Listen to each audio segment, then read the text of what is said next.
Welcome back in exam city. आज हम बात करेंगे आचार संहिता के बारे में, जिसको इंग्लिश में बोलते हैं कोड ऑफ कंडक्ट। आचार संहिता क्या है और आचार संहिता कब लगती है, आचार संहिता लगने से क्या फ़ायदा है और आचार संहिता लगने के बाद उसके नियम कानून और उसके सारे प्रावधान क्या क्या होते हैं। आचार संहिता दरअसल एक नियम है जो कि इलेक्शन के टाइम में election commission of India, Bharat निर्वाचन आयोग के द्वारा बनाया जाता है।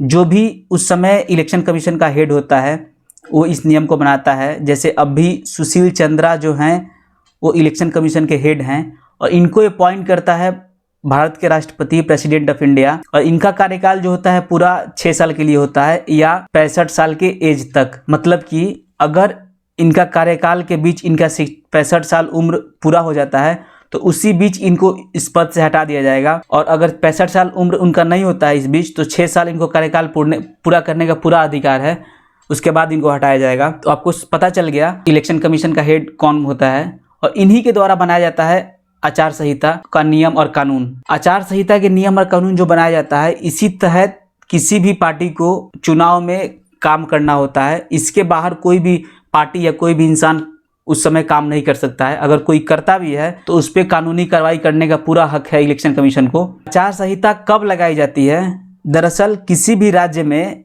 चुनाव है, उस राज्य में जिस दिन डेट का अनाउंसमेंट होता है कि इस डेट से इलेक्शन है, उस डेट से लेकर के चुनाव के रिजल्ट आने तक उस राज्य में पूरी तरह से आचार संहिता लागू रहेगी। आचार संहिता का क्या फ़ायदा है? आचार संहिता लागू होने से दरअसल अपने भारत में आपको पता है कि सारे नेता दूध के धुले हुए हैं नहीं।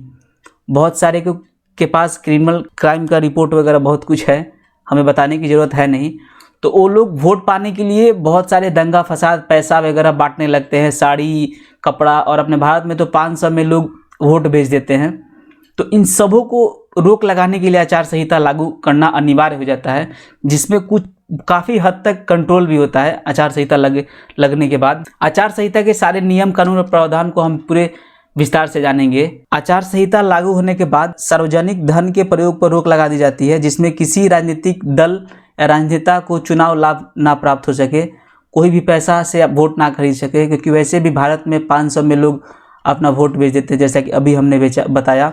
दरअसल उनको पता नहीं है ना कि जब अंग्रेज शासन कर रहे थे ना, तो बड़े बड़े लोगों को ही सिर्फ वोट देने का अधिकार था। अभी सबको मिल गया है ना संविधान में, इसलिए लोग उसका वैल्यू नहीं समझ पाते हैं और वोट वैसे ही 500 में बेच देते हैं। जिस दिन उनको वैल्यू समझ में आ जाएगा ना, उस दिन ऐसा गलती करने से पहले 100 बार वो सोचेंगे। चुनाव प्रचार के लिए सरकारी गाड़ी और सरकारी विमान या सरकारी बंगले का प्रयोग नहीं किया जा सकता है। यही नियम है ना जिस नियम के कारण देश में इमरजेंसी लगा था इंदिरा गांधी के द्वारा। आपको विस्तार से किसी वीडियो में बताएंगे कि डीएम के गलती के कारण ही अपना कुर्सी बचाने के लिए इंदिरा गांधी ने देश में इमरजेंसी लगाया था। और तीसरा है, मतदाताओं को अपनी तरफ आकर्षित करने के लिए किसी भी तरह के सरकारी घोषणा, लोकार्पण, शिलान्यास पर रोक लगा दी जाती है। कोई दरअसल इनसे पावर ही छीन लिया जाता है। जैसे आचार संहिता लागू हो गया ना, तो आप कुछ भी नहीं कर सकते, क्योंकि उस समय का हेड हो जाता है इलेक्शन कमीशन। और इलेक्शन कमीशन के नीचे काम करता है चीफ सेक्रेटरी उस स्टेट का, और उसके नीचे काम करता है उस डिस्ट्रिक्ट का डीएम या डीसी, जो भी आप बोले, डिस्ट्रिक्ट मजिस्ट्रेट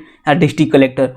वो उस समय का हेड हो जाता है उस जिले का। उसके ऊपर चीफ सेक्रेटरी होता है उस स्टेट का, उसके ऊपर इलेक्शन कमीशन, और उसके ऊपर होते हैं प्रेसिडेंट। तो इन सबों के नियम के तहत आ जाता है। तो आप कोई भी राजनेता कोई भी काम नहीं कर सकता है, कोई भी उद्घाटन या शिलान्यास नहीं कर सकता है, और पुलिस की अनुमति के बिना कोई भी राजनीतिक रैली नहीं की जा सकती है।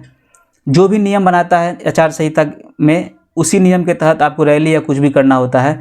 धर्म के नाम पर कोई भी वोट नहीं मांग सकता है।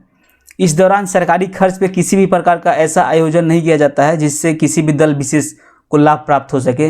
राजनीतिक दल के आचरण और क्रियाकलापों पर भी नज़र रखी जाती है। जैसे लोग धर्म के नाम पे वोट नहीं मांगने लगते हैं, कुछ भी बोल देते हैं वोट लेने के लिए, उन सब पे रोक लगाया जाता है। अगर कोई इसका उल्लंघन भी करता है तो उस पर कानूनी कार्रवाई भी की जाती है। आई होप आपको ये सारा वीडियो समझ में आया होगा। Thanks for watching.